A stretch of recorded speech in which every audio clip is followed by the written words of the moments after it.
Hey, what's happening, my friends? Welcome back to the channel. This is going to be a quick fight recap video between Francis Ngannou and Ciryl Gane. This one took place last night at UFC 270. I felt like going in, it was potentially one of the greatest UFC heavyweight fights of all time. Scratch that, one of the best MMA heavyweight fights in history based off of the athletic ability of these two, their size and skill. So let's not waste any time and get into this fight and what transpired. Alright, so going into this fight, I personally thought that Ciryl Gane was going to have the striking advantage. Francis Ngannou, of course, the power advantage. That was a given. That was the narrative that pretty much the majority of the MMA community thought was the case. Well, as the fight played out, that actually was correct. It was pretty evident that Francis Ngannou had the raw knockout power over Ciryl Gane. Gane was very cautious, and with good reason. It was also evident in the fight that Ciryl Gane was more elusive, offered more on the feet, more diverse. I personally think all around more skilled standing. Coming into this fight, Francis Ngannou weighed in the 250s, I think 257. He has in the past had to cut weight to make 265. I was thinking he was coming into this fight lean for cardio reasons, for speed and agility reasons, which was smart. It definitely looked like Ngannou was trying to conserve his energy for the later rounds. Throughout the fight, he really didn't land much on Ciryl Gane. Certainly nothing flush, nothing of like major significance. Ciryl Gane, however, landed some good shots on Francis. From elbows, head kicks, spinning wheel kicks. He landed some knees, had a beautiful jab he was pumping out on Francis.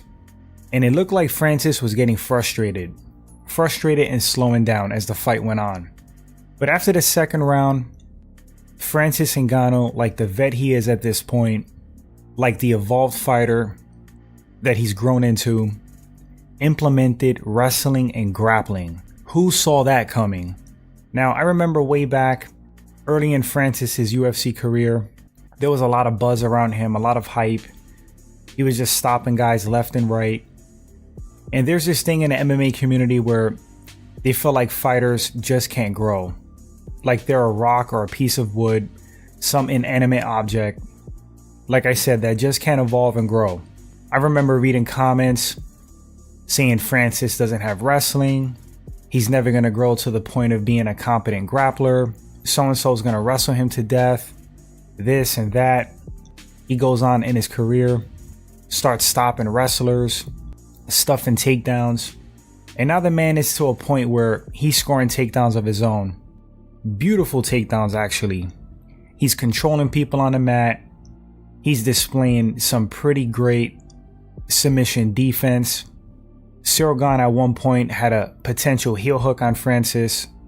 Francis did all the right things. He kept his leg in a position which didn't give Ciryl Gane the proper leverage to apply the heel hook. He kept calm, kept composed, bided his time, separated Ciryl Gane's legs, and got his leg out of there. Watching Francis Ngannou grapple, use Brazilian Jiu-Jitsu, score takedowns, control Ciryl Gane on the mat was just a beautiful thing to see, to be honest. I was really happy to see that from Francis. Now, this is how good Ciryl Gane is on the feet. He turned Francis Ngannou into a wrestler and a grappler. That says it all. That guy's gonna come back better than ever. He just has to work on his takedown defense. He has to work on getting back up on the feet, and he is going to be even more of a problem. Now, picture this scenario, a fight, a rematch with Ciryl Gane and Francis Ngannou, where Francis doesn't have the option to wrestle anymore, where Francis can't control Ciryl Gane on the ground. What happens then? I think Ciryl will be an even bigger problem for Francis. It's scary how good he is on the feet, and he's certainly champion material. But back to Francis, I have to give props to the big man. Once again, proving the doubters wrong. Fought smart, fought like a veteran, fought like an evolved mixed martial artist, displayed even more skills. Really impressed with Francis Ngannou. And apparently he came into the fight injured. He had damage to his ACL, not sure which leg, just ligament damage in general, hence the knee braces, which makes this win even more impressive. And maybe if Francis's legs were 100%, he would have been even more explosive on the feet. Maybe he would have been more of a threat to Ciryl Gane standing. Maybe these guys meet up later on down the line for a rematch. That would be amazing. But yeah guys, great fight to me. I was at the edge of my seat. I was kind of shocked and surprised on what transpired. It was really cool to see Francis Ngannou display some new skills. And it tells the fans something. Don't give up on fighters. Don't box them in as one-dimensional and not being able to grow, because that's honestly really silly.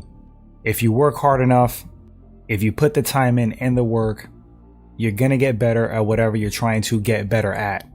Simple as that. That applies to MMA, that applies to life. Ciryl Gane's gonna be back again. Once he plugs those holes, he's gonna be even more dangerous. In the fight, I think he was getting the better of the stand-up. He was frustrating Francis.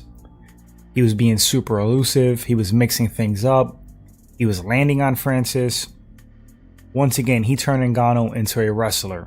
That says it all. You guys let me know in the comment section, what did you think about this fight? From your perspective, what transpired? Would you like to see these guys rematch at some point? What do you think about Ciryl Gane's potential? What do you think about the skills that Francis Ngannou displayed? Where does he go from here? We'd love to read your thoughts, guys. If you enjoyed the segment, first time at the channel, hit that subscribe button.